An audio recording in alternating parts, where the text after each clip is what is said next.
The Intercept has discovered that Mike Bloomberg, who's running for president, is using or was using prison labor in order to do his phone banking for his presidential campaign. Now, his campaign claims that they didn't know that prison labor was being utilized because they took out a contract with a third party, but that's not good enough for me, and I'll tell you why. First, let me get through all the details. Through a third-party vendor, the Mike Bloomberg 2020 campaign contracted New Jersey-based call center company ProCom, which runs call centers in New Jersey and Oklahoma. Two of the call centers in Oklahoma are operated out of state prisons. In at least one of the two prisons, incarcerated people were contacted to make calls on behalf of the Bloomberg campaign. People incarcerated at the Dr. Eddie Warrior Correctional Center, a minimum security women's prison, were making calls to California on behalf of Bloomberg. The people were required to end their calls by disclosing that the calls were paid for by the Bloomberg campaign. They did not disclose, however, that they were calling from behind bars. Now, again, the Bloomberg campaign claims that they didn't know about this, that the third-party vendor that they were working with apparently didn't disclose it. Again, that's what they're claiming. We didn't know about this, and we never would have allowed it if we had. We don't believe in this practice, and we've now ended our relationship with the subcontractor in question. But like, politics is such a joke in America at this point, right? Because I don't know, maybe I'm dumb and naive. I was under the impression that people who do phone banking on your behalf are people who are volunteering for your campaign. No, for progressives, that's definitely true. And so Just Democrats, for example, have that was one of the first things that they built and gave to campaigns was a dialer, which helps them make calls much quicker. Because as AOC famously said, they've got money, we've got people. We've got people is the name of Ryan Grimm's book that covered this. And so, by the way, it's on shoptyt.com. Okay, so but seriously, so if you got volunteers, you want to plug it into a system where they make the calls for free, et cetera, and out of the goodness of their heart. But the corporate Democrats don't have as many volunteers. Famously, Dianne Feinstein refused to even take any volunteers. It probably didn't even occur to her, who the hell would volunteer for Dianne Feinstein? So they pay staffers to do things. Now, it's not that no progressive candidate has ever paid a staffer to canvass or do phone banking, but it's much rarer, partly because they don't have enough money, right? But the corporate Democrats have all the money in the world. So they pay people to knock on doors and pretend that they actually care about the person running. They pay them to make phone calls and pretend they care about the person that they're making the phone calls on behalf of. This is, I mean, this, like I said, politics in America is a joke. And it's super enlightening because, you know, as someone who works in news, I never really sat to think about how people are hired. And again, it's my own naive nature in thinking that people who work for campaigns genuinely like those candidates and want to support those candidates. But no, I mean, look, the thing that Mike Bloomberg brings to the table is his wealth. And so he's used to buying what he wants. And in this case, you know, his campaign's using this ridiculous excuse of, oh, no, we just didn't know that this vendor used prison labor. But you're running for president of the United States. You're not gonna carefully vet the vendors that you're working with? That's kind of weird. And there's also the problem, and this isn't just about Mike Bloomberg's campaign. This is a problem in America overall, where the new version of slave labor is let's incarcerate nonviolent people and have them work practically for free.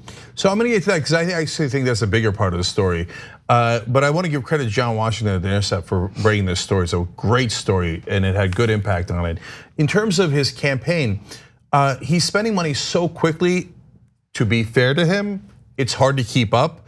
He's already spent $74 million in television advertising. It's so pathetic. By the way, if you're wondering why television never talks about money in politics and how it corrupts all of our politicians, that's because they get $6 billion on average every election cycle in TV ads, including $74 million in just a couple of weeks from Bloomberg, just one candidate. So now he has $54 billion, so it's hard for him to track all this money that he's spending all over. He's already hired 200 staffers to work for him. That is unbelievable number of people. Does he have too much money and too many staffers? That is hard for him to track if he's using prison labor. Let's not be so hard on him, Cenk. Right. Poor guy. No, I'm telling you the context, and the context is he can't get real people to. And by the way, there's a lot of Democratic officials all across the country and consultants and lobbyists pretending to be progressives or whoever they were pretending to be, who have gone and worked for Bloomberg for a lot of money because he's paying good Gunda money to take staffers from other people. Like he's way overpaying. I've talked to people that have gotten the offers. They're like, holy cow! He's paying them through the entire election, even if he drops out tomorrow. It goes all the way to November.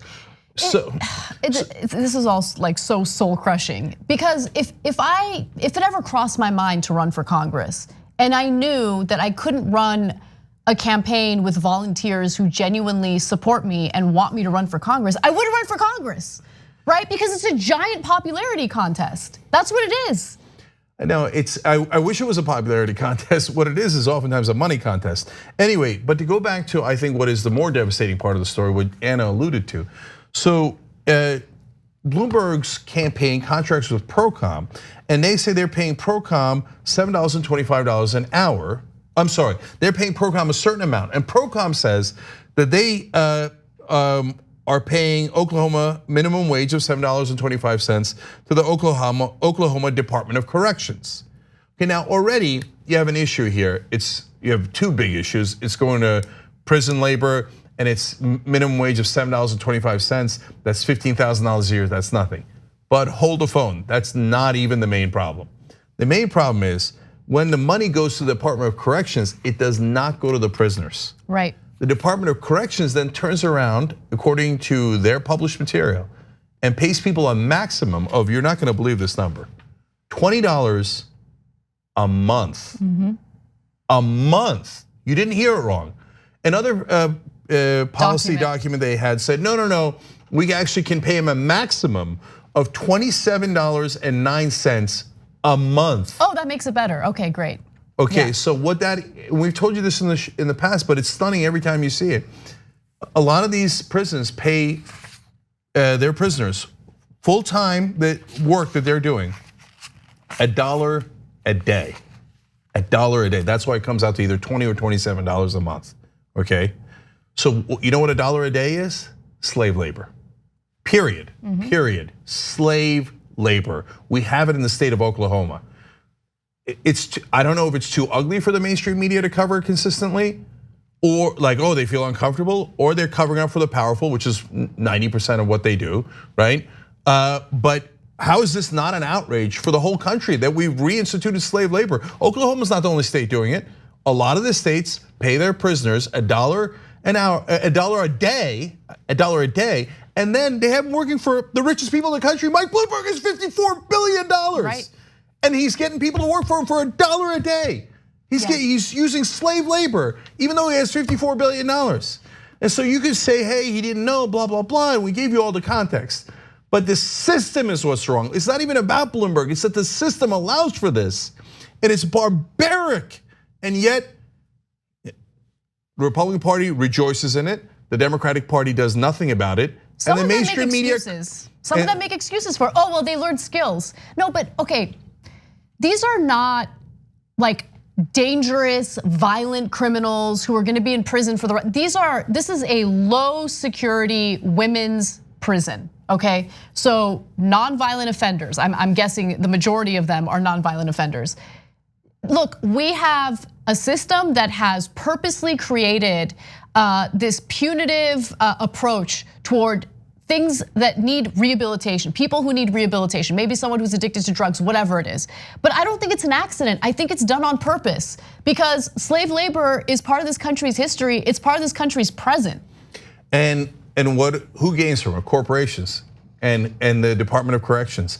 So even at minimum wage, if you worked an 8-hour day, it's about $60 a day, right? It's not a great wage, but at least it goes to somebody in Oklahoma, right? Nope, in this case, it goes to the prisons and to the corporations, and the prisoner gets $1 a day. Thanks for watching The Young Turks, really appreciate it. Another way to show support is through YouTube memberships. You'll get to interact with us more. There's live chat emojis, badges.